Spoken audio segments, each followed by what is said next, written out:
Okay, and we are back. Man, it's been a minute. To episode 32. 32. We're catching up to you in age, dude. Yeah. One more year. Well, one more year. Did you fucking forget how Well, old no, you are? I got a birthday coming up, so You're like, I had to remember. I'm like, carry the one. When's your birthday?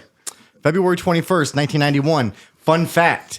If you go to our YouTube channel and you hit the more button or get more info or whatever, you will see that Two Addicts and a Moron channel was created February 21st, 2024. There you go. Man, look at that. It's meant to be. You actually Meant to be. we're celebrating 2 birthdays that day. Yeah. Wow, dude. And I'll also be celebrating a sobriety birthday, 11/03/2024. So That's coming up. that's coming up as well. Yeah. Yeah, man. Well, 2 years? 2 years. So we'll be doing Nice. this. I expect Cash App payments. Yeah.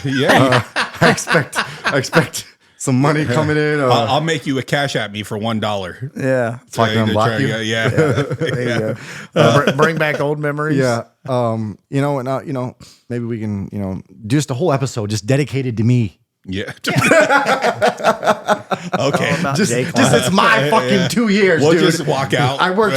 Just let No, him I go. want y'all here. I want y'all here. Just shut the fuck up. Just say everything. Direct everything to me. Yeah, you got it. This is it'll be my episode. You got it, man. Anytime we talk about good shit, if it wasn't for Jay Klein. No, If I it don't wasn't for Jay Klein. Well, this was- If it wasn't for Jay Klein. Here I thought we were building a community, but fuck that. That day, it's all about you. Yeah. Well, I get it. actually, funny you bring that up. I just spilled. First off, I just dribbled a little bit on me of this delicious mountain spring water, sober water company. You guys ever seen the movie The Water Boy? Yeah. Remember the scene when Bobby Boucher gets leveled on the football field, Yeah. and that the woman character played by Fairuza Balk or whatever her name is. Yeah. She brings out that little Ice satchel. She was so hot. Yep. Yeah. Yes, she- and she brings out that little satchel with the little glowing. Yeah, the real Yeah. spring water. That's what this reminds me of. When Yeah. I Yeah. Just a whole bunch of it. I feel like a young Bobby Boucher right now. Sober spring water. Well- But I just want to say it's about we, not me. But on 11/03, it is about me. No. Well, 32, man, I don't know how we keep getting these people to come from great lengths to come visit us and our dumbasses. But we have the water on the tables here, sober water. Ladies and gentlemen, Ryan Boyd. Ryan Boyd. Let's go. Hey guys, I am Ryan from Sober Water, and we're doing two addicts and a moron. I'm really excited to be here with some fellow guys on a journey and one moron. I was told I hit him up for $5 at the gas station. Yeah, he did. We read it. And then I found out now. I knew who he was right away. Yeah. These guys have an unmistakable look, and I'm really glad to be here to talk about our water company. The we, not me thing is really big at Sober Water. This is our company. It's not my company. It's currently owned by a group of shareholders. Myself and another guy in recovery started it with one mission, and that is to house the unhoused and the newly sober while serving up delicious water. Either it's natural spring in this bottle, or it's our carbonated water that we currently have in a really cool brown glass bottle. They're both infinitely recyclable. We want to end plastic, help people. I wound up with 40 acres as a result of, staying clean and working the steps and doing the right thing. And when it fell in my lap, I thought of things I could do. And I was like, well, I don't have $250,000 for a buffalo farm. So, that was my idea, right? Like a farm to table thing. And then I guess a higher power spoke to me and another one of my home group members at the same time. And he knew about the land that I had. It was just sitting there for 2 years. I had this land, and I'm thinking, well, what could I do? I could start a for-profit business, or I could start a business that took huge contributions of profit and boom, boom, boom, put up a giant sober home.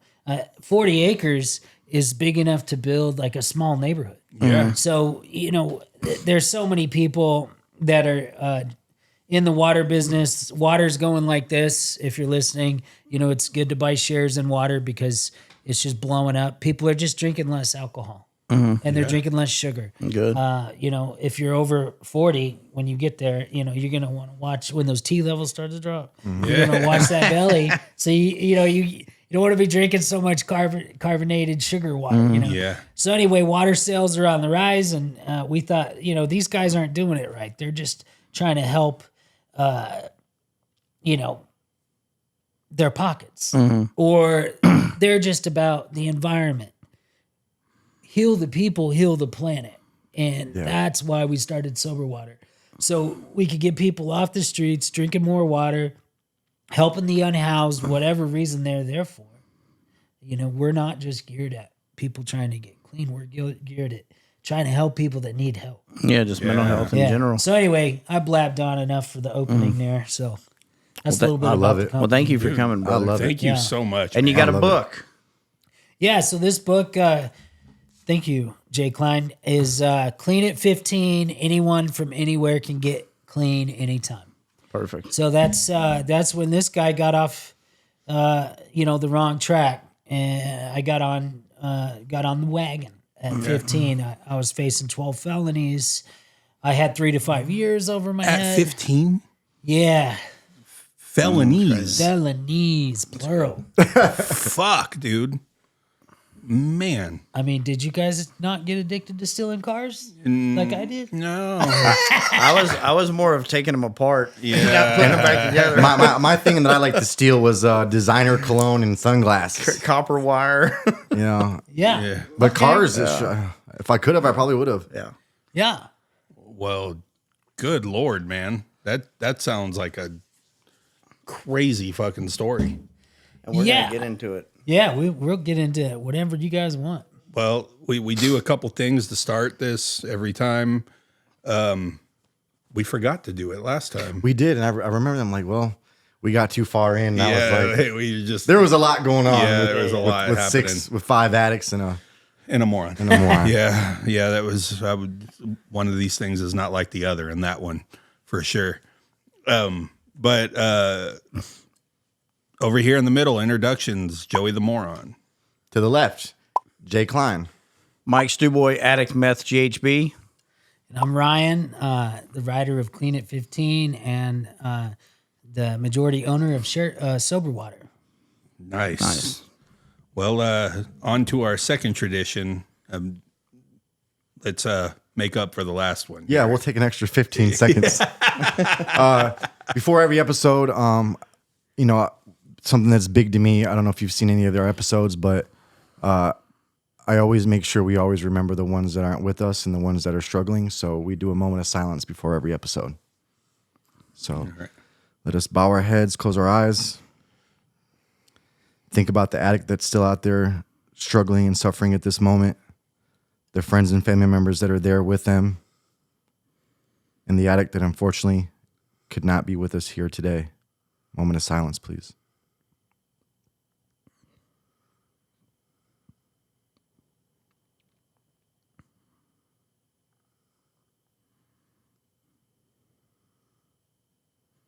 Thank you. Okay.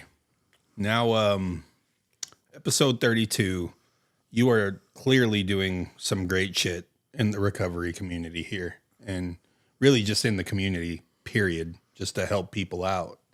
But it all started on kind of a rocky path, right? So I want to talk a little bit about that. So how long have you been sober? 27 years in August. Wow. Unreal. Is that the longest? That's our longest now. That's our longest Yeah. now. Yeah, you are the champion of that, dude. You got to sign the wall before you leave, too. We forgot Oh, that. yeah. Yeah. 27 years. 27 years. So and you got clean at 15 years old Yeah. with felonies. Felonies. So talk about your journey into addiction. Like what got you there? What got you to the point where you were on that rocky path? Where do you think it started for you? Well, it started before the drug. the violence, in the house. So can I go there? Absolutely. It's your story. So I'm 3 years old. My stepdad, I guess mom and dad broke up when I was like 6 months old and divorced or whatever. So I had this stepdad when I was 3. We were in a little itty bitty town in Southern Oregon. So I'm 3. It's 1985. And my sisters and I were in the backyard because we were put there. Okay. So my stepdad was just, I guess he was raging, a raging alcoholic, raging drug addict. And for some reason, he wouldn't beat her with us in the house. When you say you were put there, you mean like as a punishment, or you guys were kept there We were kept there. He wouldn't beat her. in the backyard? Yeah, he wouldn't beat her when we were in the house. So, my first and worst memory, really, of where life was just crazy and, just not what I was looking for. I could barely think. I'm like 3, but we're in the backyard. He's beating her inside, and we go inside, and he stabbed my mother in front of me. And Holy shit. yeah, she didn't die, but I saw him grab the knife. We were trying to save her, just little kids trying to save our mom, So anyway, that's kind of where I come from. My mom used a lot to get over that. She finally got us away from him. It was a small town, so like everybody was really like protecting him. I guess he was big in the church. Who could do that? Like she didn't feel like she could tell her story. Like it was just backwards stuff. Like in a small town and just stuff they Fucking nightmare, dude. yeah, it was a nightmare. So I wake up there, and there were so many things like that in and out. By the time in and out of the house that I lived at, that was supposed to be safe and secure, that took place. By the time I was 15. Yeah. And so the use of drugs, when did that start for you? The first time I really got high, besides just, drinking some of my mom's wine coolers or a sip of wine or, whatever, I was 12. And I got so high, my friends had to ride me home on a bicycle, and I couldn't feel my hands. And it was like I had a reverse reaction. But you know what I did? You think I got high again? Absolutely. Oh yeah. Yeah. I didn't even like the feeling of being high, to tell the truth. Right. Yeah. To tell you the truth, I was one of those addicts that did not actually like the feeling of being high so many times, but I did it anyway. So that I would say between 12 and my first trip to rehab, talk about birthdays. My 13th birthday was in a rehab in Denver, Colorado. Fuck, dude. And how did you get in there? Did you get in some trouble or? By that time, my mom was getting high with me. Okay. I think that's pretty effed up. If you ask me, if you're getting high with your kids and they're, getting high or drunk with your kids and they're minors, that's kind of messed up. And maybe she looked at me and was like, "Oh shit, he's got what I got," because she probably knew she was a drug addict years ago, and she was trying to, in an effort, save my life, I guess. The people I was running with weren't the best. She was scared of the music I was listening to. At that point, 9 Inch Nails was pretty big, and it freaked her out. And she's like trying to be a drug addict herself, but then raise a kid who's not a drug addict, and the contradiction there. And so, I think that's why I went to rehab the first trip. Okay. Yeah. And progressing into the stages where you're getting felonies. Yeah. So you get out of rehab, and I assume things start really kicking off for you. That it obviously didn't stick. No, it didn't stick. Yeah. We all, we have the disease of addiction. If you represent yourself as an addict and you've taken that step 1, admit it. Only you yourself can admit that, right? Nobody can do it for us. We have to look at that. You know, we do that in the 12 have a problem. steps. Yeah. Have a fucking problem. I couldn't do that young. Like I didn't understand. Yeah. Yeah, you probably didn't know. I didn't know. I mean, at Like, it 13, was- I would be thinking like, I'm just drinking and Yeah. getting high. This is just what we do. Like Yeah. I go to high school parties, whatever, and that's just normal shit. Well, and then so much of us like knew it was wrong when we were doing it. Like we didn't want to be getting high. Like, you know, that wasn't a socially acceptable thing to do in the 90s in a Yeah. lot of towns, cities, and places. And even now, like, there's a lot of, you know, people that don't want to get high or be Right. seen getting high. So it feels wrong, right? So, yeah. So then where did it really take off? I would say my mom left to go to rehab. That's what she said. This is part of my story in my book. And she didn't go to rehab. She left and she went and joined the Hells Angels. And she abandoned me. And my sisters had moved out early, 15, 13, you know, to get out of that violence, you know, because she would hook up with the wrong dudes. My second stepdad, he never physically really did me up too bad. But, you know, I'll backtrack too real quick. Can I backtrack? Yeah. Sure. So my first stepdad, he beat me so bad when I was 3 before we finally got away from him. He separated the pars mans in my back. It's called like the pars mans or something. So it's this bone that connects to the next bone below it, and there's cartilage in between it. And then those bones connect to the discs. Well, the vertebrae, and then the disc is in between them. He beat me so bad he broke my pars mans in my lower back. So I had a broken back from the time I was 3 till the time I was 35. And he was an alcoholic? Yeah, I mean, from what my mom said, you know, and I didn't know, but she said, yeah, he was definitely getting high and drinking, and you know, one of the most screwed up things I ever heard as a kid. This message I grew up with was, "I beat you because I love you." Yeah. You know, It hurts me more. yeah. So I mean, okay, now getting back, fast forward into felonies. Yeah. Man, at that point in life, my mom was gone, my sisters were gone. I was with a new stepdad. He wasn't great. He would come home, zone out on the TV. Like, it was real hard to get him to be a dad. He was obviously depressed. His wife left him. The family was just falling apart in so many ways. He had lost a job, you see, before she ever left, and the family really split up. He had a really good job. We used to be quote unquote middle class. Mm-hmm. And then he lost a job. He was working for an engineering firm, and they said, "Hey, would you, we were in Colorado at the time, would you put these chemicals into the Colorado River?"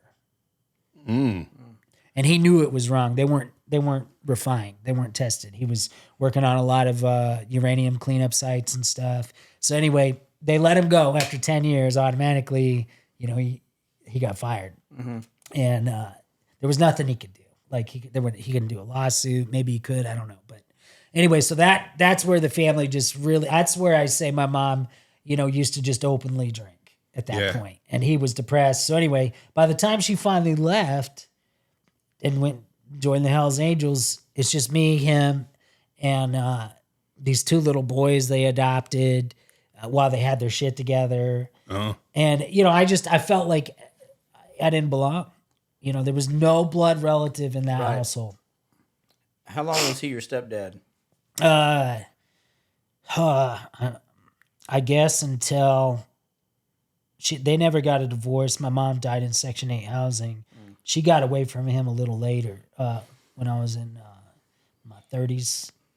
And, I was 30. I couldn't imagine, like, if my mom would have left me with I hate my stepdad to this day. Yeah.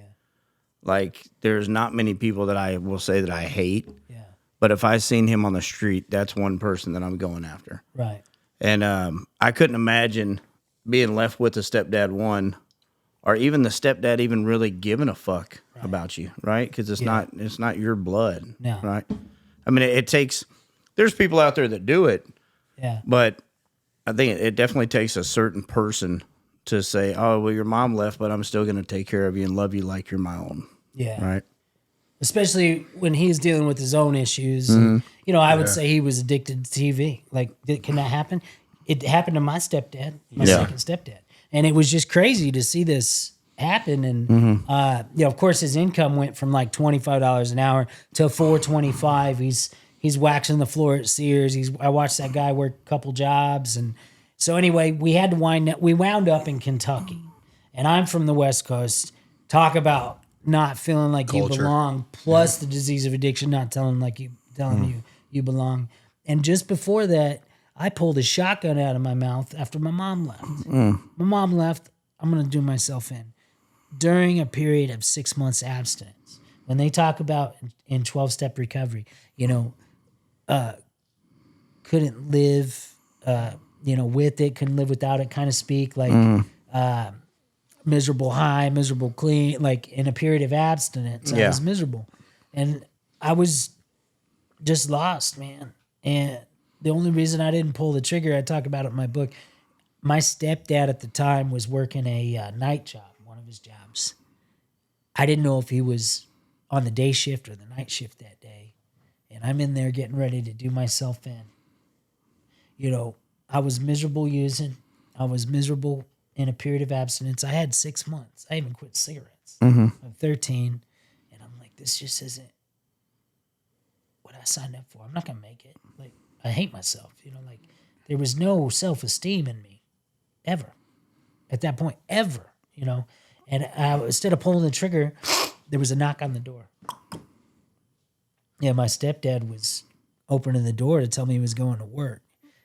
I didn't know it. And I just turned my head. I'm bawling. He's at the door. And he was just like, I'm just going to tell you I'm going to work. And he wasn't an emotional guy. He couldn't tell I was crying. I hid my face. But he didn't know what was going on. I guess he thought I was cleaning the shotgun. And then he went to work, and I'm still here. And I made it past the age of 13. But if he hadn't knocked, I had a live round. Wow. And I was going to put it in that gun, and I was done. Fuck. How many times did I get high at that point? Well, when they talk about, it doesn't matter how much or how little. Right. It matters what it did to you when you put it inside you. Right. Yeah. And also the feeling of not having it without a program of recovery, right, to lean on, without a fellowship. Like, I had no idea that world existed. Right. I was in a small town. So anyway, we wound up in Kentucky to get right back to that story and the felonies. And I did This not. is age 15? Yeah.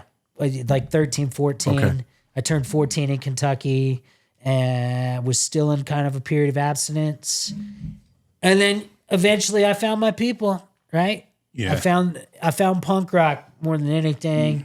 And these punk rockers, they were at least kind of taking care of me because I was a West Coast kid and they like West Coast punk. But it wasn't a safe place either. We went to the punk house on the weekends or at night. It was down the street.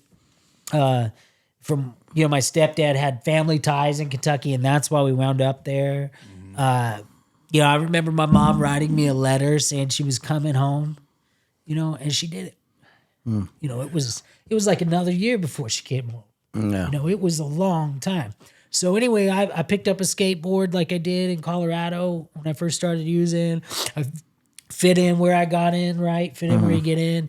And, it's almost like you had to use to hang out with the people. Like, you ever feel that? Oh, yeah. Like, okay, I can't have any friends unless I'm getting high or drunk. Right. So anyway, that's what it was, man. And it was just that drug culture, And, drinking a fifth of whiskey and teenagers getting drunk in this punk rocker's house. His name was Bill. I'll never forget him. The guy and his girl who had this punk rock house, we call it the punk house.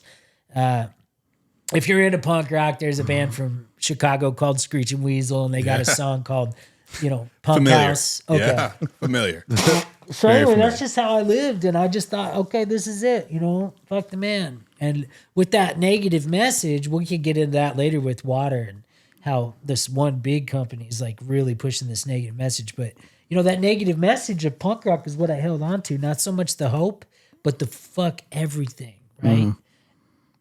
And that's when I got into stealing cars. Well, it seems to me like you were lacking so much fellowship Yeah. from a baby. Yeah. Like, and I mean, I wasn't immersed in the punk rock scene, but I loved it. Yeah. With everything that I have. So I was always going to shows and stuff, but that's a very embracing community too, but maybe not in the most positive of ways, right? Like, Yeah. and Yeah, if you're not a drug addict, they might save your life. And maybe Right. if you are a drug addict, some homie, in the punk rock scene might take notice and be like, bro, you need some help. yeah, Like, we're not getting high tonight. But it did, it doesn't always happen like that. For years and years, I'd venture to say centuries, right? Drug addicts have fallen through the cracks. yeah, Right, of society because nobody knew how detrimental it was to them when they put in. right. So I don't think anybody really knew. And there was like a lot of people that just didn't think that a 15-year-old kid could be a drug addict. Like, isn't that crazy how far we've come as society where now we're recognizing it really doesn't matter how old you are, what family you came from, what race you are, Gender, none of like that shit. financial, background. None of that matters. That disease of addiction, if it's in you, it's in you. And who put it there? I don't actually go down that road. Right. I just know that, I got it. Yeah. Yeah. And when I look in your eyes, you got it. When I look in your eyes, you got it. Thank God you don't got it. Yeah. And I've learned, and I talk about this in Clean at 15, there are only two types of people. And there will forever only be these two types of people, addicts and non-addicts. Yeah. And some people die trying to figure out which one they are. Wow. Yeah. It's still like, well, I got to figure this out despite all the consequences. Yeah, you've been through some consequences. Yeah. Tell us about your consequences. It's like when Ashley came on, when she was talking about the jaywalker. Yeah. Yeah, The jaywalker that I did watch that. that comes across the street and gets hit by a car and it's Yeah. like, fuck, I'm never gonna do that again. And the next day of her running back across Yeah. the street. She was explaining it to me Yeah. because I didn't understand moron, right? Yeah. But I mean the very basis of what we do here and why we've done it is to expand upon what you said, addicts, non-addicts, right? It's like you're either an addict, and he taught me this. You're either an addict or you love someone who is. Yes. But either way, you're affected by it. Like Yeah. everybody is affected, will someday at some point be affected by this disease, whether you do drugs or you don't. Yeah. And And and to piggyback off that, I was actually talking about this in a meeting the other night, actually. And after a while, that jaywalker story, that was true for me, right? I'm expecting a different result, right? Yeah. However, that went away after a couple of years, and it became the point where, I don't care. Yeah, I don't give a fuck. I don't care because I know that's when I knew I was really sick when Yeah. I did it, because I still knew the consequences and it didn't matter anyway. Right. And I didn't expect there to be a different result. I knew what came with it. And I also knew what came with it. I could escape this and I could change how I feel. Yeah. Damn the consequences. I could be under a bridge right now. If I had heroin, I'm happy. I would That's when actually I weigh knew. the consequences out. Like, what's the chances if I get caught? Well, I've never been caught before, so the chances are pretty good I'm not going to get caught today. Right. So I did that. I played that. I played that card. So I had 3 Grand Theft Autos. I had Jesus, breaking dude. entering. I broke into the same coffee shop twice because they didn't, They didn't have creamer. They must have had some really good coffee, huh? they had a safe full of money. yeah. Oh, word. They didn't fix the garage door that I crawled under twice. And, when I was 14, 15, I was like 145 pounds. Yeah. I didn't put on any of my muscle. Not like Stu over here, but I didn't put on or Frank Parisi. Yeah. I didn't love that guy. I didn't Shout put out on Frank. Yeah, I didn't put on like, any muscle. So I could just weasel under this garage Yeah. door. They had, like a shipping and receiving door. Yeah. And I did it twice, because they didn't figure it out. So anyway, when I'm still in cars, I did it for the rush. I was totally, completely chemical free, still in a car. But guess what else I found out I was addicted to? Adrenaline. Bingo. That adrenal gland, putting that, anything to feel different than what I normally felt, right? Because what I normally felt was worthless, like I shouldn't be here. If you're listening and you've ever felt that way, know this: you have a right to be here if you're here, right? Because why are you here if you're not supposed to be? Yeah, God don't make mistakes. No. And we all have to kind of like look at that, and I had to let everybody love me till I could love myself. Like there's this big relationship big theory, like, oh, you can't love someone until you learn to love yourself. And recovery is the opposite for me. Yeah. I had to let people love me Well, yeah. until I could love myself. That's just weird, right? When it's people are like, weird. I love you. I'll see you tomorrow. It's like, I don't even fucking know you. Yeah. And, I went to a meeting. I've been going to meetings since I've been in town. Yeah. And a couple meetings already.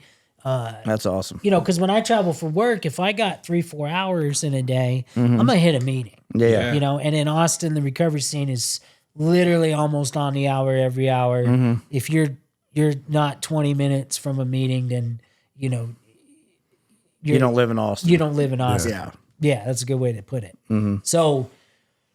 So yeah, you go to, I've lived in Japan for 4 years, and I found the fellowship, 12-step recovery.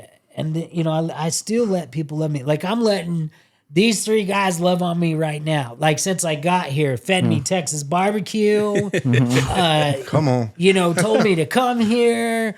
Nothing. Jay Klein was nothing but welcoming and inviting, very responsive. 2 Addicts and a Moron actually care about people. This We do. isn't like just something they're doing to get rich, right? Like this is not the YouTube channel, Mr. B or whatever, right? Like and then like they show him giving all his money, but then it's like you look at like the other videos of people talking about him and critiquing him, like, there's so many YouTubers out there. My point is that are like just doing it for the money and like whatever.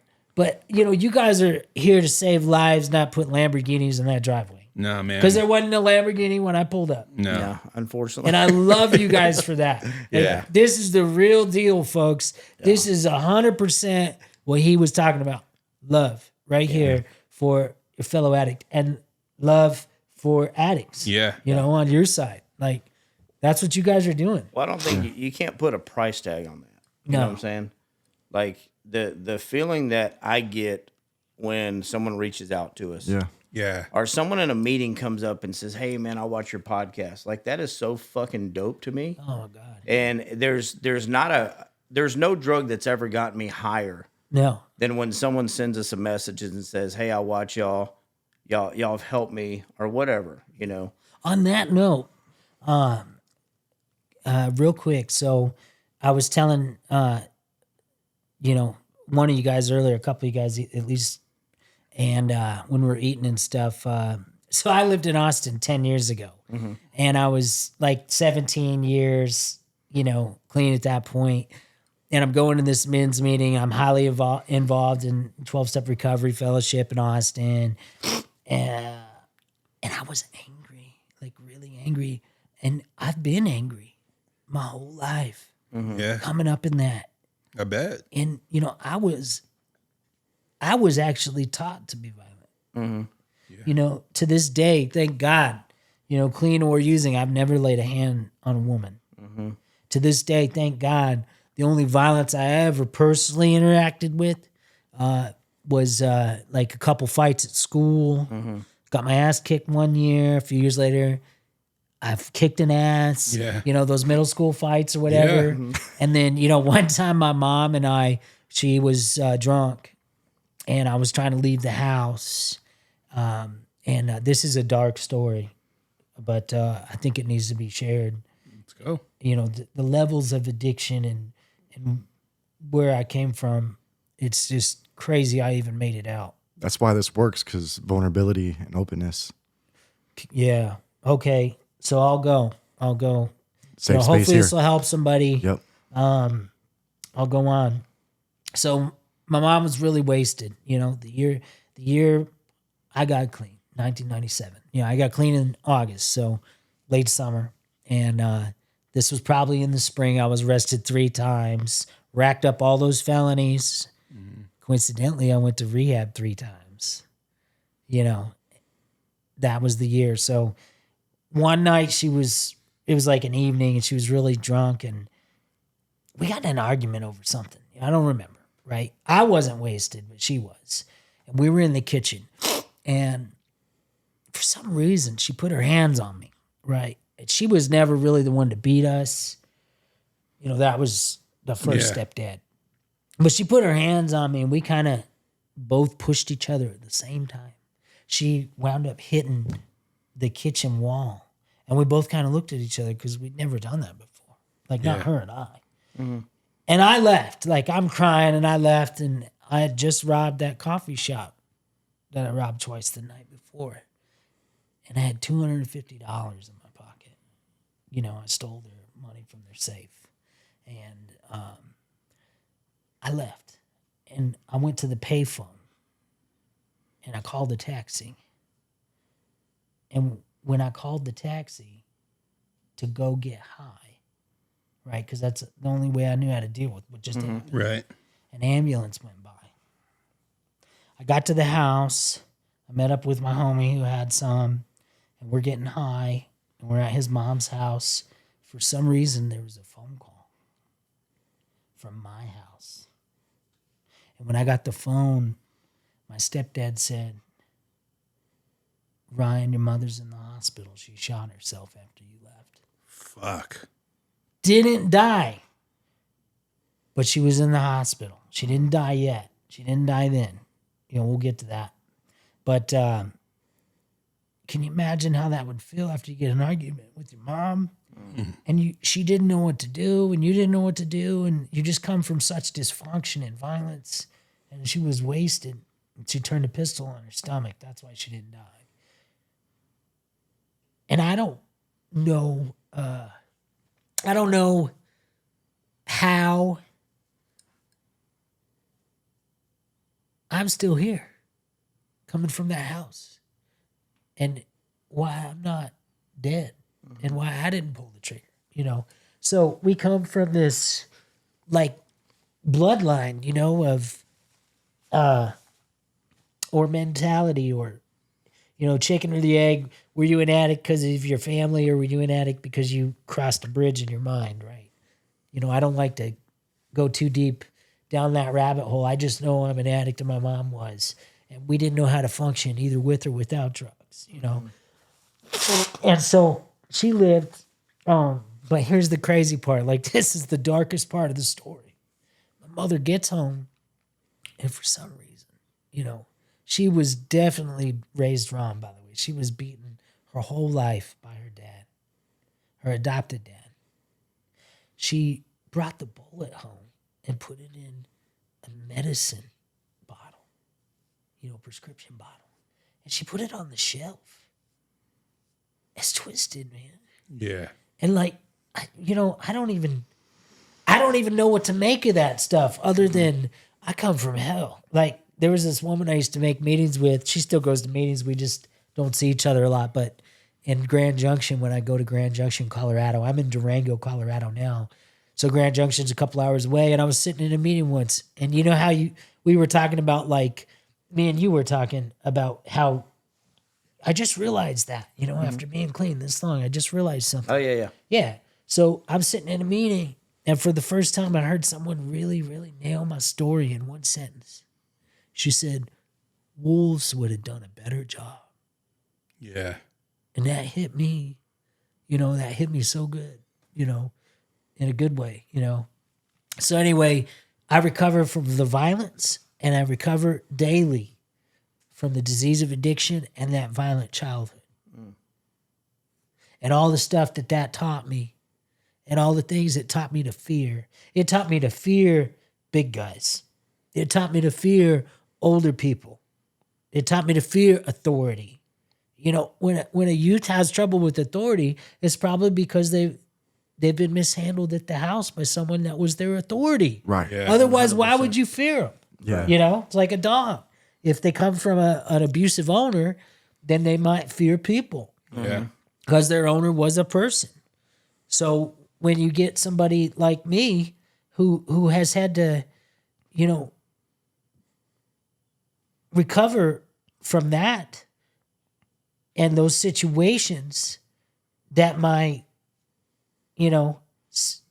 authority figures, parental figures, all that, right? Had me in.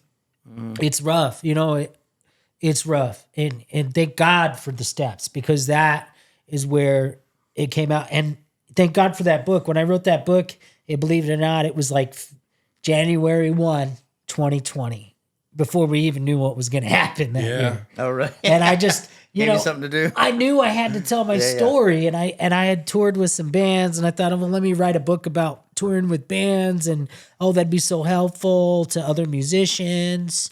And then I was like, no, Ryan, you need to talk about what you went through in your life, and a little bit of the band stuff, because we toured 48 states in 48 days. What band? That band was called Franco Funicello. Okay. Never heard of it. Yeah, we're on, the platforms. Yeah. By the way, this is on all the platforms. You guys have done so well getting the message out. I can't even, I'm just blown away. But We are too sometimes. yeah, I mean, holy cow. And that's the thing. When you start something like if you'd have told me when I was 15, you'd be sitting in Austin, Texas at Two Addicts and a Morons podcast talking about your book that you're going to write with 27 years clean, I'd have looked at you and said, what are you even talking about? Yeah. I'm not going to fit in. They're not going to like me. I don't even know, and to put together 27 years, I know it seems unfathomable when you really knew, but that simple message, of recovery. And the subtitle of that book is anyone from anywhere can get clean anytime. And I'll drop one more golden egg here that I've learned in recovery. And I probably came up with the exact words, but maybe not the concept, right? It was probably given to me, because 90% of what we say in recovery was probably given to us by some other person in recovery who kept the door open for us, kept a chair for us, kept it there waiting for us. There are 3 times in an addict's life when it may be hard to get clean and stay clean. And that's when you're young, when you're old, and right now. Yeah. So if you think you hadn't done enough, I didn't think I was a drug addict after I got to the rooms, man. After I got to the rooms in the fellowship. After 3 trips to rehab, I was like, I'm not a drug addict. You probably didn't know a lot about yourself at all. Well, I also had that denial. Yeah. I had that deep. I was 15, old enough to steal cars, old enough to know, but that it was so prevalent. And when they talk about, let's talk about the similarities, not our differences. That's what makes recovery work, number one. Right. Right. That's one of the only places in society where we can go, sit down in a room like this on a podcast or in a recovery room and have a meeting and talk about what really matters, in life. The fact that we all have the same color blood. All humans have that same color. Same color. It's red. And then the fact that the only way recovery really works on a massive scale, is that we're here to find out what our similarities were, our pain, if we could relate with the violence or if we could relate with a certain drug, whatever we bond on is what we need to build on. Yeah. And that's how you stay clean, folks. Whatever you bond on, you can build on. If you go in there and you just let that disease talk and you don't get a sponsor and you don't, try to get plugged into that fellowship, you don't do service, even when you don't want to, there's an old saying, it's called, these aren't suggestions. These are better will damn do's. You got voluntold when you're a newcomer. Like you didn't just like if Jay Klein showed up at a meeting, you know, and I we connected because maybe I was the youngest guy in the room, you know, and he asked me to sponsor him. I might be like, okay, well, I will be like, I don't even say I might be like, I will be like, when I sponsor guys, I'm like, you will do service. Right. So anyway, all that to say, you know, that connection, only happens because of that recipe. You know, we build on what we bond on. If you're a loved one of an addict, if you're really curious and you want to support, you know, addicts, you're bonding just with love. Yeah. You don't have to have the disease of addiction to bond with addicts. Yeah. Yeah. It's just human love, man. Brotherly love, sisterly love, you know? Yeah. Yeah, I think the rooms is the safest place for me. It's like one of my favorite places to go. Yeah. It's like going to a church, but going to my type of church, Yeah. you know, where like a church is great and I go to a great one. But when I go to a room, I feel like, man, I'm here. Right. You know, it's a weird feeling that Yeah. you get that it's like, and then you start seeing people, you know, that when I first started, I went in this time with, like, I knew I had a problem. Yeah. Right. When I tried the first time, I was like, yeah, I don't think I really have that problem like that. I probably can just quit this. And that Oh, yeah. didn't work the steps, didn't do no sponsor, no nothing. I didn't even know what an AA book was. I didn't have one. And, but yeah, the craziest thing to me when I first went to the rooms was the love that people give you. That's the insane part. Like I said, it's like, I've been looking for this my whole life. Yeah. And don't you know what I've done? Or that imposter syndrome? Like, I shouldn't be here. These people should not be caring about me. These people should not be driving me to the meetings. Yeah. I made 88 meetings in 90 days with a skateboard and voicemail. No, answering machine. Yeah. Like if you wanted a ride to the meeting, you had to make sure to call, you know, before 5 so that when your friends that had a car got home, they could hear the answering machine and knew that, oh, Ryan needs a ride. And I learned that lesson one night. I didn't call soon enough. I didn't get a ride. That's why I made 88 meetings in 90 days. The second night I missed was just stupidity. I sat there in my, I got this one night. I didn't got shit. Yeah. I ain't got shit. Still to this day with 27 years. I'm only, whatever the measurement this is, what is that, about 30 inches? Yeah. I'm about 30 inches from my next use if it gets in my hand. Right. Yeah. And that's why I invented sober water. So I can get this in my hand Yeah. and drink more water and live longer. Yeah. I think I'm addicted to this because I need another one. Yeah. This is good water. Well, we did an event. We did the Rally for Recovery in Denver just recently. I saw that. Yeah, it was huge. I mean, you want to talk about love. So there was only 4,000 of us. You know, That's it was wild. It was pretty cool. So there were 4,000 people in recovery and love people that, you know, support recovery. Showed up into Denver, and we started at Union Station, which is the train station downtown, and we marched to the Civic Center Park, which is right in front of the big Capitol building. You know, Austin's got the Capitol of Texas. Denver's got the Capitol of Colorado, the building, the Capitol building. I don't mean to interrupt. Yeah, the yeah. Union Station, is there a lot of addiction, a lot of homelessness there? Oh, yeah. And we could get into that. And that's the real reason I started Sober Water, not just to keep my ass. Is that why y'all started from that using. spot? It's one of the main reasons. So homelessness, let's talk about that for a second.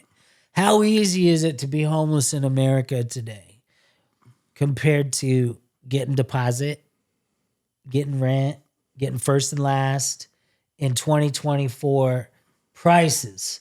Oh my God, it's insurmountable for so many people. And most people do not have $600 in their bank account right now. Yeah. Yeah. Or, especially when they're getting clean. It's like, Right.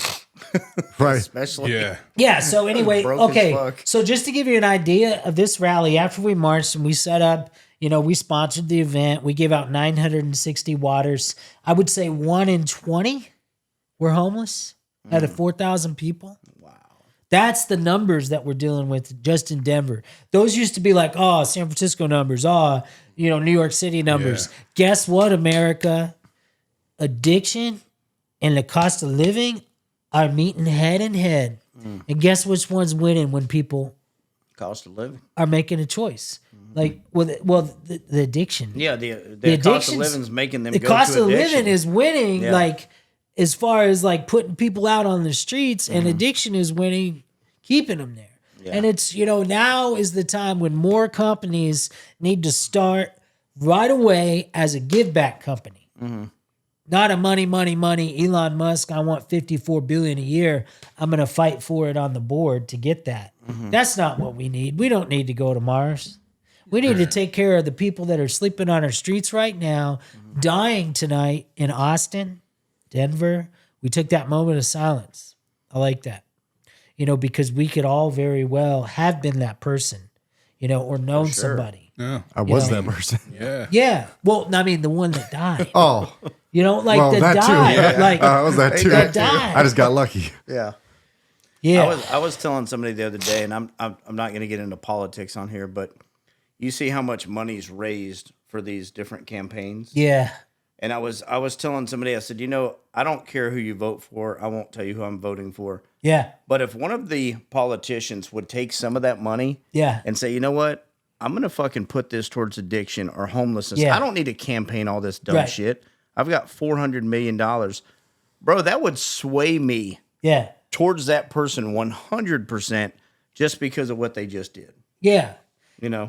Yeah. What do you need know, all that money for? And it's really interesting you brought. I don't know if this played a role in maybe your mindset, or if it was a shift, or if this played a role in how you operate now. Yeah.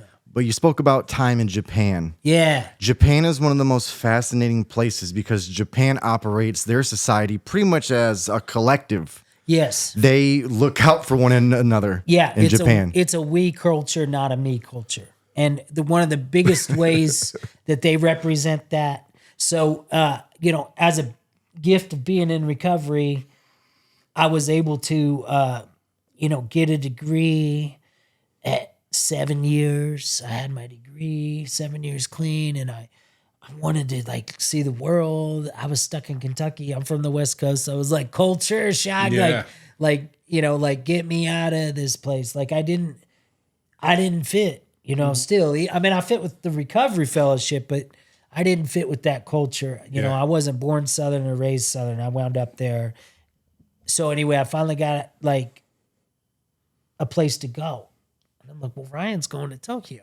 So I went to Tokyo. I'm 23 years old, 22, 23. And I'm teaching these little girls. And one day in class, they're like 5. One of them bumped into the other one. And in Japanese culture, guess who says sorry first? The one that got bumped into. The one that got hit. They say, "Gomenasai." I'm sorry. I'm sorry I was in your way. As adults, when a Japanese fender bender happens, when the Japanese bump into each other, same thing. The person that got hit is the one that gets out and says, "I'm sorry" first. They have this whole society built around who could be the most humble. That's who wins. Businessmen all wear the same color suit. I taught at Honda. I'm 23 years old making $50 an hour in 2005. Yeah. Talk about the places we go. Couldn't believe it. I'm teaching Honda engineers conversational English. They came in and they were all, I taught there for months, and they came in and they were all wearing the same color jumpsuit. And they weren't wearing ties at that facility. And I said, "Why are you guys all wearing this jumpsuit?" And they said, "Because the higher ups in Japan don't want us to look any different than the guy sweeping the floor. That's right. We're all the same. And these Japanese companies, why they came here and just took over in the 80s, 90s and did, put Toyota, Hondas and Subarus and everything in everybody's driveways. And one of the reasons is because when they come to a factory, when they started building them here, my Toyota is a Japanese company, but it was built in San Antonio. Yeah. When they yours is too. And when they would come and visit the factories, the higher ups would walk up to the guy sweeping the floor after everybody would leave. And they'd say, so what do you think we should do with this lighting bill? What solutions do you think you have? So they have this whole society, kind of like in the rooms of 12-step recovery, where that spirit of anonymity puts us all at 0. Mm-hmm. There's no 1s, there's no 10s in the rooms of recovery. We're all 0s. And we all got the same last name, and that's addict. Yeah. Right? No big dicks, no little dicks. We're all addicts. Yeah. Nice rhyme. And let's go. Yeah. And that's to keep us from ever getting too big of an ego. Like, please, if you ever think my ego is out of control, please stop me, right? Mm-hmm. Because that ego could be where I let go of my recovery. Because it gets so big, and when it bursts, that's a loss. So the best thing to do is be Japanese with it. This is a we, not a me. They're doing it right. BJ Klein with it. They're doing it right. Mm-hmm. And don't ever think you're above your fellow man or woman, because if you don't ever get above, you may not go back below. And if we can all just stay, knowing that, hey, I'm one bad decision away from my next high, even with 27 years, so I got to stay connected. Yeah. Right? I have to stay monitored. This podcast, Two Addicts and a Moron, is a way for me to check myself and my recovery, because we are alive, baby. We didn't script this. Yeah. We just came in here and sat down and started talking recovery. Yep. And, stuff we're doing in recovery and stuff we're doing for the community. And, that's what is going to keep us alive. 100%. Because the problem is we don't know how to love. We don't know how to receive love. And we don't feel a part of. Yes. That's the ailment. Yes. So the answer is love, acceptance, understanding, tolerance, built by and housed by community. Yeah, a disease of not enough, I'm not enough, right? I can't use enough, right? Is arrested by this man looking at me like giving me this man at the gas station, when I first. Was at the gas station and Joey was there. I was like, holy shit, that's Joey the moron. I'm going to walk up. I don't want to bang on his window because we are in, big city. I don't want him to but I had my hat on and I kind of tapped just a little and I backed up. And I was like, oh shit. And so he knew I was safe. But, and then when he gets out and looks me in the eye, you guys are all looking me in the eye, that's one of the ways we tell someone they're enough. Mm-hmm. You ever had a conversation with a billionaire or a millionaire who just kind of didn't even look at you? Yeah. Mm-hmm. That's because you're not enough to those people. Yeah. Right?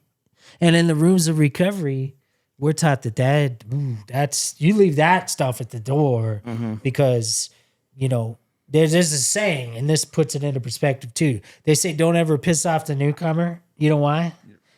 Because one day they might be your sponsor. Yeah. Because if you go back out, then all of a sudden that homie's got more time than you. Yeah. And you go back in, and if their recovery's on fire, you need a sponsor. Right? And I'll tell you something cool about Sober Water. A guy with 9 months and me with 26 years at the time started it. Don't think just because you're new, you can't be a part of something amazing. Right. Yeah. If you keep doing what you're doing, what you're told. That's right. This is crazy. This podcast, I think we were talking earlier, wow, I can't believe that it's here. Or how many years? I guess it's been going years now, huh? This podcast? No. What? 6.5 months. 6.5 months. Dude, we're 6 months old. Yeah. So Sober Water, 6 months old. I'll get up. Yeah. get this. Sober Water is 6 months old. love They're y'all. 6.5 months JV, old. baby. Shouts out JV. Yep. JV. So, It's our producer. yeah. Great guy, by the way. Yeah, he is. Yeah. The guy behind the scenes. Yeah. All smiles. Really nice. Genius. Yeah. So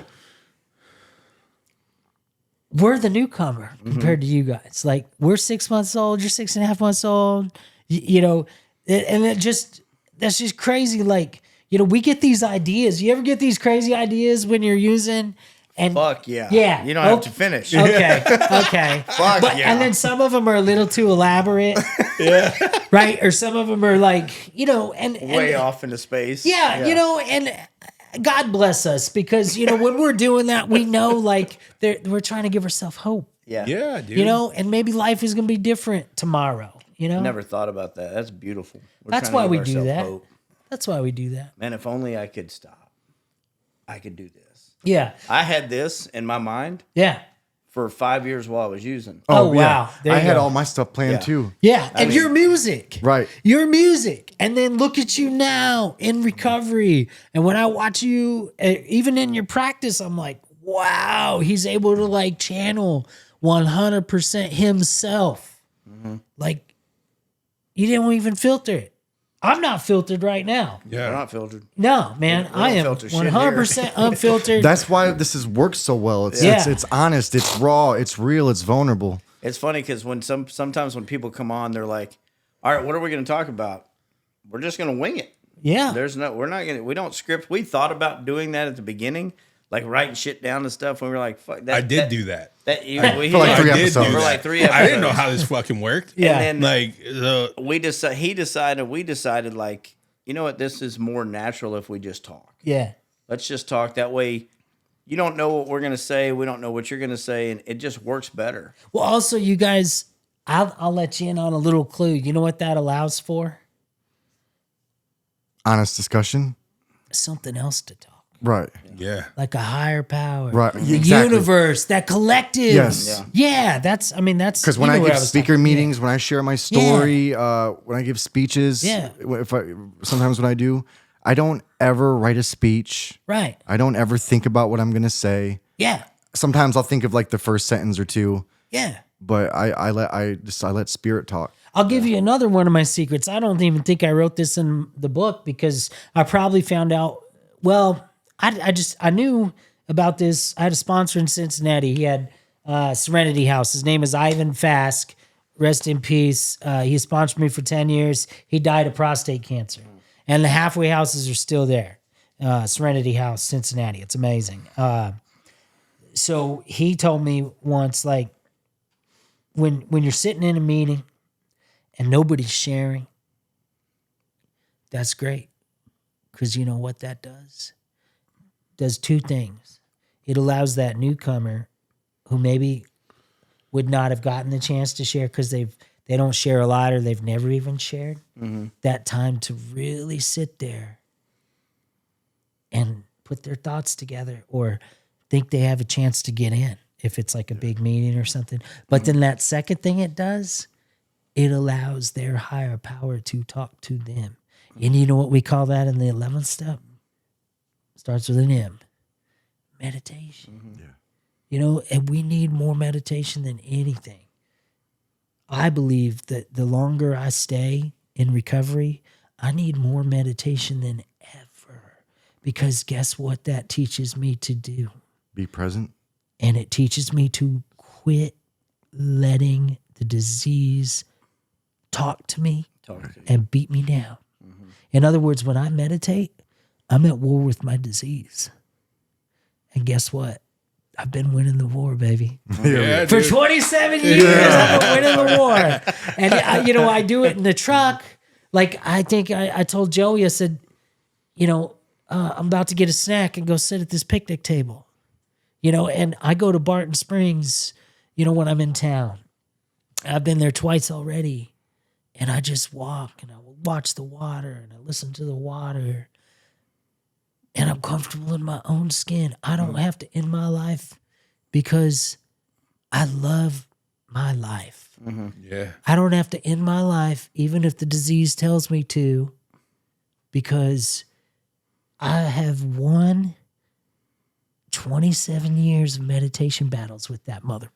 Yeah. Where he's going blah blah blah. Even tonight, like when you might not do well on that podcast. Yeah. You know, you might fail. Like they might not even publish it. Like, dude, I'm telling you, like that's what goes through this here, right? So they say an addict, like stuck in their head, like when they go in their head, they're in a bad neighborhood. Yeah. Like, well, I go in there and I deal with it, and I let those thoughts come and go. Yep. And then I share them. If there's, and I share. The important thing is in recovery, you have to learn to share about what goes on in here. And you have to share from the heart, and you have to learn to be yourself. Yeah. Because guess who you are going to be with for the rest of your life. And that's why a lot of addicts don't make it. They have yet to feel comfortable without using. Yeah. Our job is to make them feel comfortable without using. If we have found recovery and been given a second chance, right?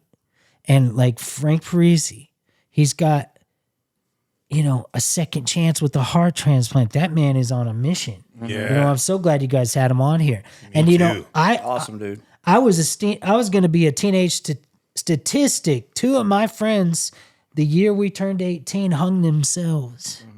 And I thank God I had 3 years clean. And thank God I haven't put a shotgun in my mouth clean. I haven't put a shotgun in my mouth in 28 years, 29 years. And I haven't put a drug and chemical in my body in 27 years. And I intend to live a long and fruitful life and let this company, Sober Water, help people. We want to build a big rehab. We want to build sober homes. We want to have an outreach team. We want to do what big water companies aren't doing instead of hiring porno stars and Ozzy Osbourne. Like, can you imagine the bill for Ozzy Osbourne? Yeah. Like, just to show up and say, don't snort that powder, put it in your water. Yeah. Like, just to sell something, like just to make coin and live in a better house and a bigger neighborhood and have a $300,000 car, a $3 million car. I don't look up to that. I did not start Sober Water to do that. Yeah. Sober Water is branded as our company. It's not my company, it's our company. This is our water. Yep. This is like our brand. And we're loud and proud with our brand. And in the 3 states and the almost 40 places it's being sold, people support it that aren't even affected by the disease. They are. Directly. Or indirectly. Like I've had people that may not even. Well, there's some people that don't have drug addict uncles. Some people in some way are gonna be or have been affected, and maybe we all are in some way. But I think a lot of people they know, even if they don't know, that this is something good. Yeah. Supporting recovery now, because now more than ever, people are aware. Yeah, talk about that. I mean, I think that with the people who are indirectly affected, sometimes you don't know that you love somebody who is an addict, because an addict is something typically that you're doing in a dark corner behind a closed door. Totally. And 100%. And it's hidden, right? Like, and one of the coolest things about what we've done here is I've been reached out to by family members that I did not know were dealing with an addiction, been through rehab, many years sober. My dad just mentioned it to him, and you should check out what he's doing. And what's he doing? Yeah. Like, my cousin was dealing with an issue for a long time. Right. Struggled. Well, I've had best friends do that. Yeah. Come to me years later and be like, Ryan, when you knew me then, you didn't really know me. Yeah. Or, later on I developed a problem, right? And if we stay in recovery, they're going to reach out to us. Yeah. Right? Yeah. So, yeah. I've had people reach out to me that I haven't seen since high school Yeah. that say, hey, you know, we went to school together. And I remember most people that I went to school together with. And, but they'll say the same thing like, hey, Yeah. I noticed what you went through. I'm going through it now too. Like, is there anything that you can do for me or help me or whatever the case may be? Yeah. And, you know, I tell them every time it's the same thing. You know, find a meeting, just go, call me whenever you want. You know, I'm a firm believer in the call me before you use, not after. For sure. Like, do you know how many times I call people in 27 years? Yeah. And, you know, that's what it takes. It's always going to be that way.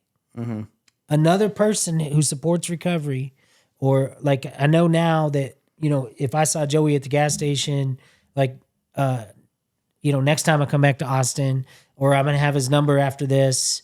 I didn't have it before. Yeah. You know, if these guys don't answer, if my sponsor doesn't answer, like if we get close, right? If we get close with each other, close enough to know that person's safe, I can trust them. They're a closed mouth friend, you know, then I could call them. And I've reached out a lot to non-addicts.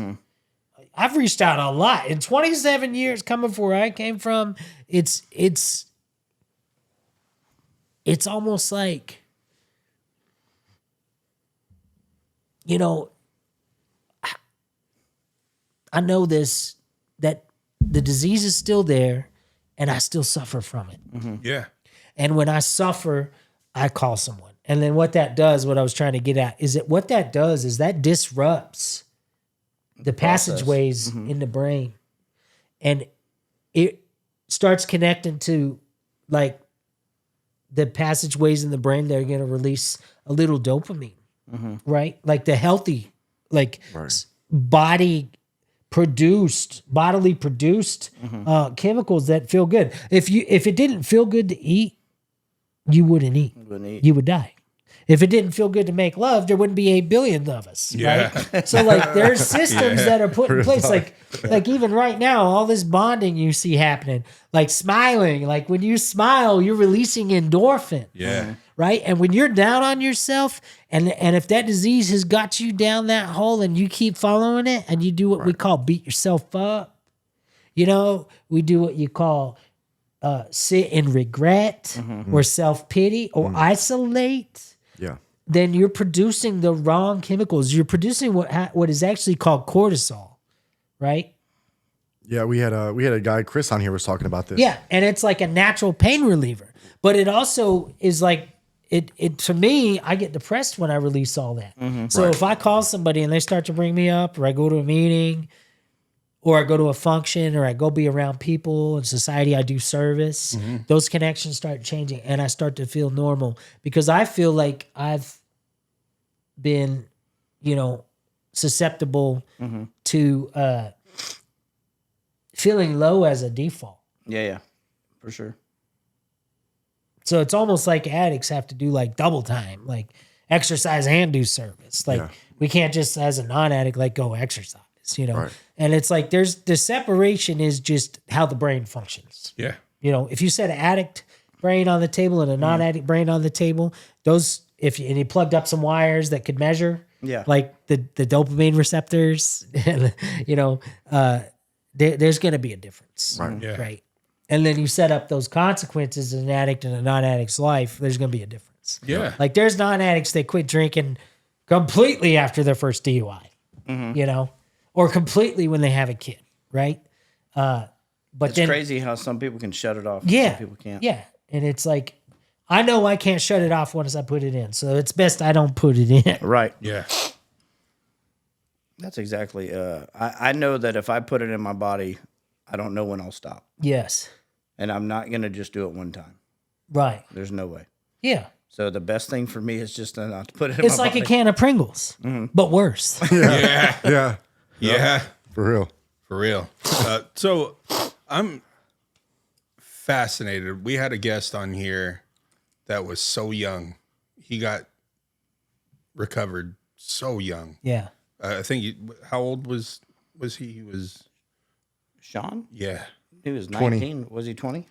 Yeah. when he recovered, Yeah. and you have that beat by fucking 5 years. Yeah. What was the turning, like, what got you sober into the, like, what you've just explained in your story in addiction, and what got you there makes so much sense as to why you are there. Yeah. So I'm really fascinated with, at 15 years old, Yeah. you're still a baby, man. I got a Right. 15-year-old son right now. Right. And I couldn't imagine him on his own trying to navigate his way through this fucked up disease Yeah. that a lot of grown ass people can't kick or figure out. Right. And you doing it at 15 through all that darkness, what happened to get you to the point of sobriety? Well, we talked about the consequences, and I had 3 to 5 years over my head. So the last time I saw the judge, we'll just finish that story up real quick. He said, if I see you in the courtroom before your 18th birthday, on your 18th birthday, if there's any time to still serve of these 3 to 5 years I have over your head right now, you're going to prison on your 18th birthday. That scared me, right? Okay. But what helped me more and what helped me most, and shout out to people who work in recovery, shout out to people who work in the rehabs, the treatment centers, the sober homes that are in recovery. Here's the deal. The last time I was in rehab, they were reading from a 12-step book. That woman was in recovery. Another dude was in recovery. And they didn't just have like, I'm rooting for you. They had, I've been there. And when I could relate, and I thought, oh, this is the first time in my life that I know these people aren't different than me. I didn't feel different anymore. You fit it in. And because I fit in right there, right then and right there, and they told me, go to the meetings. We went to the meetings, look at us. They had a job. They, were taking care of us, in the rehab. And I went to the meetings and I found those same people. They weren't lying. The same people in recovery in the treatment center were in the rooms of recovery outside of the treatment center. The same kind of love. The same kind of, hey, you need a cigarette? Hey, you need like in the 90s in Kentucky, like if you didn't smoke cigarettes in the rooms of 12-step recovery, we'll buy you a pack. Yeah. Like, you sure? Because we're in Kentucky. It's 1997. We even had a 12-step meeting in the upper second story of a Methodist church in downtown Mayfield, Kentucky, that let us smoke cigarettes when we had a meeting in there. We just put a fan in the window. It was totally crazy. Like a church let us smoke in the church. You know why? Because they knew they couldn't save our lives. But they knew that if we had meetings in there, we could save our lives. Yeah. So anyway, and then I guess the third thing is, the first thing, I didn't want to go to prison when I was 18. The second thing, I felt like I truly fit in with the people in recovery that were working in the treatment center I was in. Got some love, dude. Got some love, got some hope, got some love, I could relate. Right. And then that third thing was, I found those people in the treatment center out of the treatment center.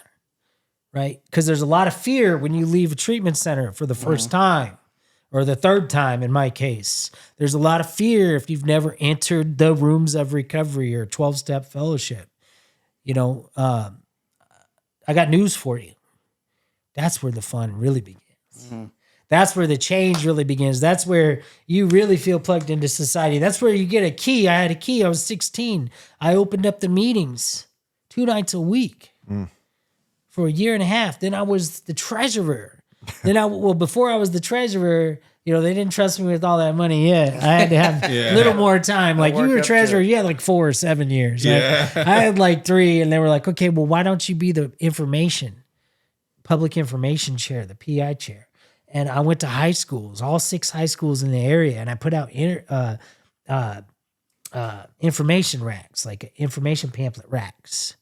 You know, that's where the fun begins when you find, you know, these people and love and the fellowship and a damn job, like, you know, something to do, like Something to do. yeah, like this, you know, there are rooms of recovery where it can feel kind of cliquey or it can feel kind of unwelcoming here or there. But let me tell you something, that's like not even 1% of what 12-step recovery and the fellowship is about. You know, 99% of it is, we don't care who you are, where you came from, what you did, how much or how little, you know, we're going to help you. Yeah. And guess what? By me helping you and you helping me, it's all going to help me. Yep. And the more I help others, the more it helps me. You know, I started Sober Water with $3,000 out of my pocket. Last $3,000 I had 6 months ago. You know?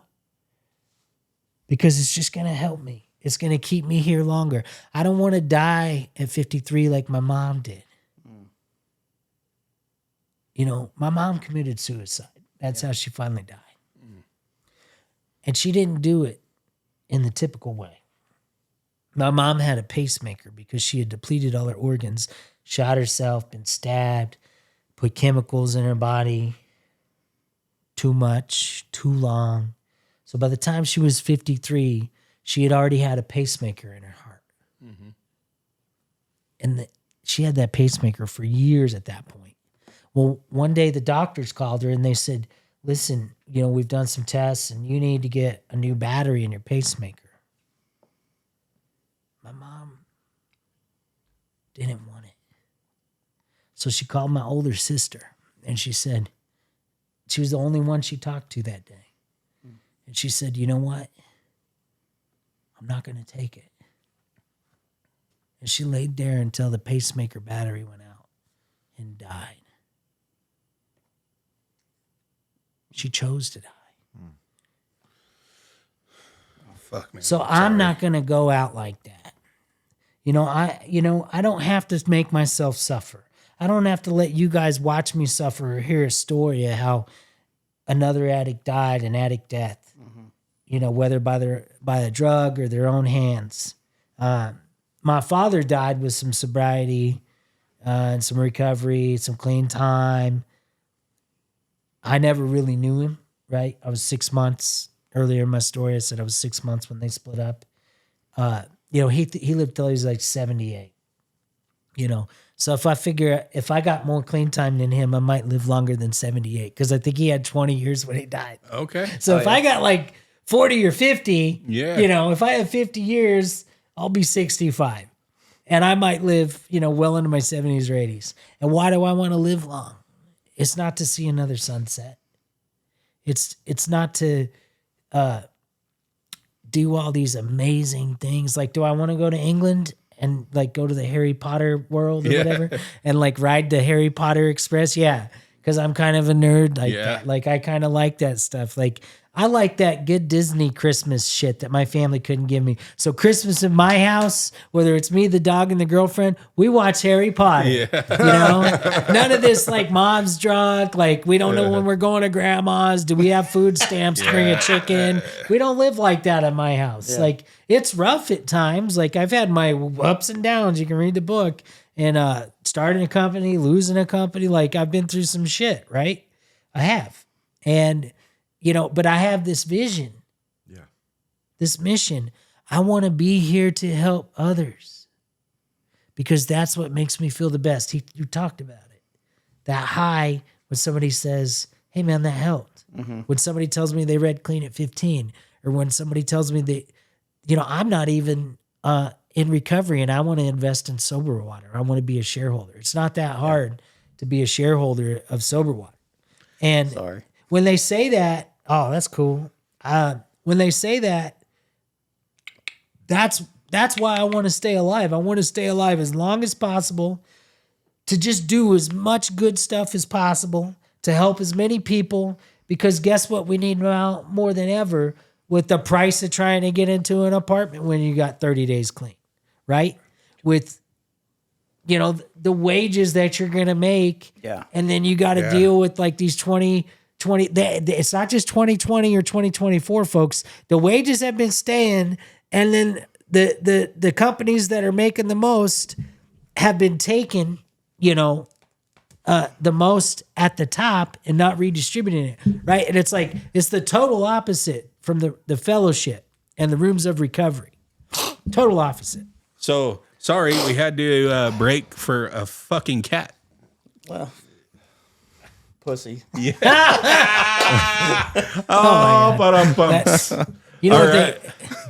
you know what they, I broke for that many a time. you know what they call that in the streets, right? Fuzzy dope. What is it? Fuzzy dope. Fuzzy dope. Yeah. Oh, it's so true. I'm addicted. I'm addicted to something, guys. Fucking baseball cards and fuzzy dope. Oh, wow. Oh, That's what you like? Hey, yeah. All right. Something you said. Something you said before we cut. It was actually a while back. You were mentioning when you go to the rooms how you're voluntold. you voluntold, baby. And it's funny because when my fiance, when she had relapsed, and whenever she went back, Yeah. the first meeting she went to, she got up to leave, and they were doing a group conscience. Yeah. And they were like, no, hey, this lady said, no, you're staying. And she's like, oh, okay. You know, sit here. And she said, as a matter of fact, you're serving coffee for the next month. Oh. So I'm signing you up for the coffee bar. Oh. And she's like, okay, I guess I'm serving coffee. And then after that month, they had another group conscience, and she stayed for this one. But then they told her, hey, you're going to start chairing. You're going to chair for the next month. Yeah. Let's go. And Yeah. and I think that's so important that people, you know, that feeling acceptance. You hear so many people that have got good sobriety talk about, man, the first job I did was serving coffee. Yeah. I was handshaking or serving coffee. Yeah.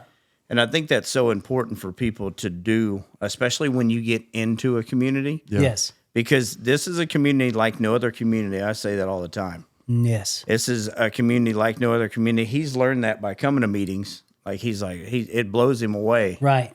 And to be able to do something for others, it comes back to you. Right. And when we as business owners start running our company for what we can do for people, not what we can get from people, Right.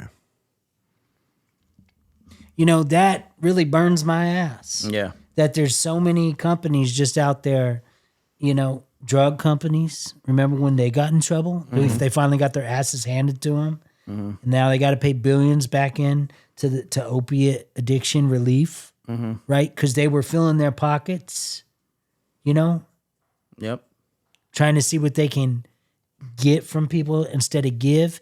And, you know, lo and behold, they were, you know, given a bunch of early deaths, right? Yeah, man. Wild shit. Yeah. So, you know, that's, you know, I learned that in recovery. I learned that in the rooms of recovery. What can I give? Not what can I get? Right. Now, there are times when I know my ass needs to get something. Like if I need to get, you know, a good, like solid, like lots of people with over 30 years in a meeting, I know where to go. Right. If I need a convention, like I needed that Denver rally, like if I need to do service, like my sponsor will tell me what I need to do. Yeah. Yeah. And if you don't have one who will, you might want to find another one. Yeah. Because that sponsor is telling you what you need to do so you can, you know, be there the next day and be there for the next one that comes in, for the next addict, and tell them like, yo, this is what my sponsor told me I needed to do. This is what you need to do. And this is how we do this thing. So anyway, back to that. The company Sober Water, like I never wrote that book Clean at 15 to make money. If I'm on Oprah, right, and we're talking about that book, it's just going to be recovering out loud so that others don't have to die in silence. That's right. And I know how much money it's going to take for me to live until I'm 88 years old at this point. And it's not going to take that much. Yeah. Less than 6 figures a year, folks. Why? Because I'm way more interested in giving what I can build to other people who ain't got a chance in hell. Right. And other people who don't even know they have the disease of addiction. How would this affect somebody if they're in a bar and they the only bottled water or carbonated water they have is sober water, and they look down and they read that word, actually purposely read that word sober for the first time, and then it hits them like, oh shit, wow, maybe I should. They're talking to themselves in the bar. Maybe I should drink a couple more waters and a couple less drinks. Maybe I shouldn't get high tonight. Maybe I'll go to a 12-step meeting tomorrow. Yep. Right? Like I had one of the family members of the largest whiskey company on the planet tell me that's going to be life-changing right there. Right? We recover loudly so that others don't have to die silently. 2 addicts and a moron has already been heard and seen by thousands, hundreds of thousands, actually, if you want to know the numbers of that you guys are actually helping. This podcast, folks, is helping hundreds of thousands of people. I said hoping. That maybe that's a Freudian slip. Yeah. You're hoping people into recovery Yeah. by doing this, by bringing people on and talking about this stuff. Yeah. And talking about why we use and why we stay clean. Right. So one thing I want to ask you is give me a funny story. Okay. A funny story when, not to hype it up or anything, but I always like, I know that a lot of viewers always say, I love y'all's stories because I relate to them so much. Yeah. Right? Like something that was embarrassing or happened or whatever. You go. All right. So the last year I was getting high, I was at high school one day and we just got high like at lunch or something. And I was so wasted. I was sitting in class and the teacher was like, there's something totally wrong with that kid. Yeah. And I got the poo cramps Yeah. all of a sudden. Yeah. So then I get up. Can I go there? Yeah. Fuck yeah. So I get up, I go down the hall, I go in the restroom, and I'm in there taking a, Taking a shit, man. It's all right. You can say it. You can say it. all of a sudden I hear these girls talking. I was so high, I took a shit in the girls' bathroom and didn't even know it. I probably wouldn't have cared, but that's how high I was that day. Yeah. And that's definitely a low point. Yeah. If you got that low, maybe that's low enough. We all get to pick our bottom. Yeah. And that's low enough. Oh my God, Karen, someone's taking a fat shit in here. It was you. So I would like to share a story right now. Yeah. I did that once sober. On accident. Had to go real bad in the movie theater. Ran out of the movie theater. I'm there with my dad, my little brother. We were getting ready to watch The Revenant. Okay. Revenant didn't come out that long ago. So I'm like a grown-ass man at this point. Come I was on. like, I got to fucking get up and go. And so I run out. I run into the bathroom. I take a dump. Yeah. And then I come out to wash my hands. And there's a woman standing. There's a woman standing there. And we're just looking at each other. And I'm looking at her like she's fucking crazy. Yeah. I'm like, what the fuck are you Why are doing, you here, staring me lady? down? Like, what? Yeah, what's happening? This is the And then men's I room. look down the wall and I'm like, there's no urinals in here. Don't they have a sign on the door, Joey? They did, but I had to go so bad. I just man. ran down and fucking. When you open the door, you probably just put your hand over Yeah, it. it was. So we'll give I you don't that. know, man. We'll give I you don't know. that. I wasn't even looking. I was seeing brown. We'll just call it that. So what did she say? We didn't say anything. She We was didn't talk. terrified. So I run the fuck out. I go back up to my dad and Yeah. I go, and we're in a movie. It's like it's starting to roll the opening credits or whatever. And I'm like, Dad, I just took a shit in the woman's bathroom. He just starts laughing. He's like, what the? So at least you had the excuse of being super high. Yeah. Yeah, I mean, like, Yeah. I did that completely sober as a grown adult human man. So I got a quick joke too, real quick. yeah, It's so quick. Let's hear it. All right. You guys know the difference between an addict and a drug addict? No. What is it? Oh, did I say addict and drug addict? Sorry. That was not the joke. All right, let's start over. The difference between an alcoholic and a drug addict. There we go. There we go. There we go. See, I did fry some cells. Yeah. You don't have to use long, man. Trust me. Your bottom is where you say it is. Don't even try if you're done. So anyway, the difference between an alcoholic and a drug addict is an alcoholic has a car and no driver's license, and a drug addict has a driver's license but no car. Because the alcoholic gets DUIs. Right. The drug addict sold his car. But that could happen either way. Yeah. That's awesome. That's an old Absolutely. joke. I didn't write that. Well, I think we got another one in the books here, boys. Yeah, for sure. I'm going to give a shout out. Yeah. One of our viewers, Candy Sanchez, Yes. lost her brother over the weekend to cirrhosis of the liver. She had to be the one to take him off. Damn. So his name was Isaac Sanchez, 44 in November. So he's only 43 years old, Too young. from Denver, Colorado, Shit. from that way. So Isaac, wish you well. God bless. Godspeed. And Candy, we are here for you if you need anything. Absolutely.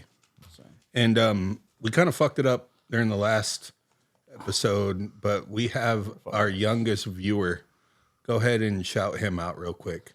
Liam, he's our youngest viewer. I think he's seen it, but But I want to give it a proper one because we were signing off as we did it. yeah, So Liam, 11 years old, our youngest viewer. you should not be watching this, fucking Liam. Good God. It's R-rated. Hey, 2X and more It's for the only kids, man. R-rated. For the kids. But since you are watching it, go back and tell all your friends at school For real. to Yeah, dude. subscribe, Like- Hit the notification We'll get you button, some but don't t-shirts. watch it. Don't watch it. Man, watch that, man. Watch it on mute. Yeah, Let it roll. It may save your life. one day. No, it no doubt, but I'm joking. But yeah, Liam, love you, dude. Met him, cool kid. cool kid. And episode 32, 2 Addicts and a Moron. Ryan, thank you. Thank you so much. Sober water. Thank you, guys. Sober water. Get this in your stores. Find your nearest sales rep. You will see it on our set from here on out. Yep. And how did people find it? It's not in Texas yet. So you can get sober water, the natural spring water, or carbonated water on Amazon. And then go to your local distributor as well, and your grocery stores and your favorite places to go, your gas stations even, and say, hey, how can we get sober water in here? And send us any questions. Call me. My number's on the website. Also, Clean It 15 is on Amazon, and I give it away for free. The digital copy. I always give the digital copy away for free. So if you guys want this book for free, I'll send you the free PDF. And you can actually email cleanit15@gmail.com. Again, that's clean at the number 15 at G. It's clean at, so SCLEANAT 15@gmail.com. We'll get that put up. Yeah, if you email me, I'll send you the book for free because Well, look, it's there to help people. well, it is there to help people, but it's there to help people so you can help people. Yeah. So he's being very generous with wanting to offer this up, but go buy a copy. This guy is doing amazing things for people. He's going to put the money to use to help others. So I'm going to urge people to not ask you for the free copy and go to Amazon and buy a copy. And I will be. So again, man, Thanks for that. it's such a long way that you've come from Colorado to Austin, Texas, into our dingy little den here with fruit flies and a fucking cat. And And Keeping it real. This is actually bougie from where I came from. yeah. It's good. We I try mean- to keep the trap Well, house yes. vibe going a little bit. So the punk house, right? This is actually an upscale Yeah, punk yeah, house. well- we didn't have this soft couch. If you ever do this podcast, this is the softest sectional you'll ever sit on. Rachel said when Rachel first seen Rachel, shout out Rachel, when she first seen our new furniture, she said, "Oh, nice casting couch." Fair. I love it. Yeah. Thanks, Amazon Rachel. Essentials, baby. Yeah. We love you, Rach. Yeah. So Love you, Rach. Two Addicts and More on episode 32 in the books. Ryan And, Boyd. Ryan Boyd. Thank Go you so find much, him. brother. Thank you Go so find him. much. Over and out.